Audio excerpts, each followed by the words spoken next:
Hello viewers, আসসালামু আলাইকুম। আশা করি আপনারা ভালো আছেন। তো আজকে এই ঝড় তুফানের মধ্যে দিয়েই আসলে ভিডিওটি করা।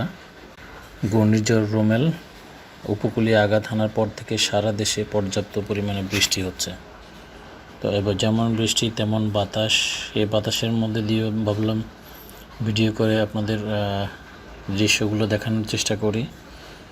তো প্রচণ্ড বাতাস, বাইকের গতি এবং বাইক ব্যালেন্স কোনোটাই করা সম্ভব হচ্ছে না। যদিও বেশ সমস্যা হচ্ছে, তারপরেও চেষ্টা করছি ভিডিওটির মাধ্যমে আপনাদের তুলে ধরতে। দেখেন, জনশূন্য রাস্তা, মানুষের সমাগম খুব একটা নেই বললেই চলে। হাতে গোনা কিছু সিএনজি গাড়ি প্রাইভেট চলাচল করতেছে। রাস্তা দিয়ে এত পরিমাণে বৃষ্টি এবং বাতাস হচ্ছে যে আসলে নিজেকেই নিয়ন্ত্রণ করা কঠিন।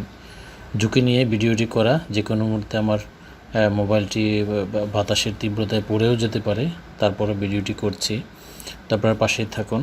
দেখেন, এই রাস্তার মোড়ে সবসময় পর্যাপ্ত পরিমাণে জ্যাম থাকতো, মানুষের ভিড় থাকতো, হাঁটাচলা থাকতো, কিন্তু আজকে জনশূন্য খুব একটা নেই। গাড়িগুলো রাস্তার পাশে দাঁড়িয়ে আছে, মানুষও চলাচল করছে, ছাতি ব্যবহার করতেছে, কিন্তু বাতাসের যেই তীব্রতা, তাতে ছাতাটা আসলে ধরে রাখাও কঠিন হয়ে পড়ছে।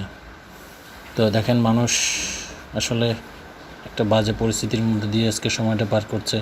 কর্মজীবী যারা, তাদের জন্য তো আরও খারাপ অবস্থা। যারা বাইরে জব করেন, কাজ করেন, তাদের জন্য তো না বললেই নয়। দেখেন, হঠাৎ করে ক্যামেরার সামনে পানি পড়েছে, এই জন্য একটু গোলা দেখাচ্ছে। হয়তো পানিটি আবার ক্লিয়ার হয়ে যাবে। একটু ক্লিয়ার, পানির ফোঁটাটা যখন চলে গেল। দেখেন, এক্সপ্রেসওয়ে চিটাগং থেকে ঢাকার দিকে। তো ঘূর্ণিঝড় রুমেলটির প্রভাবে দেখেন রাস্তাঘাটে প্রচুর ঝড় বৃষ্টি হচ্ছে, মানুষ নেই বললে চলে। এটা হাইওয়েতে দেখেন সবসময় এই দোকানপাট এগুলো সব কিছু খোলা থাকে, কিন্তু আজকে বৃষ্টির কারণে কিন্তু বাতাসের তীব্রতাও অনেক, তাই মানুষ রাস্তায় খুব একটা বেরোচ্ছে না। বারবার আমার মোবাইলের ভিডিও ক্যামেরায় পানি পড়ছে, বাতাসের আবার ছোঁয়ায় আবার চলেও যাচ্ছে।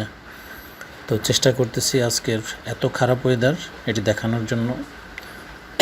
আপনারা পারতে কেউ বাইরে বের হবেন না, যদি একান্ত জরুরি কোনো প্রয়োজন না হয়ে থাকে। আপনি রেইনকোট যদি ইউজ করেন, তাতেও মনে হয় না আপনি খুব একটা কাভার করতে পারবেন।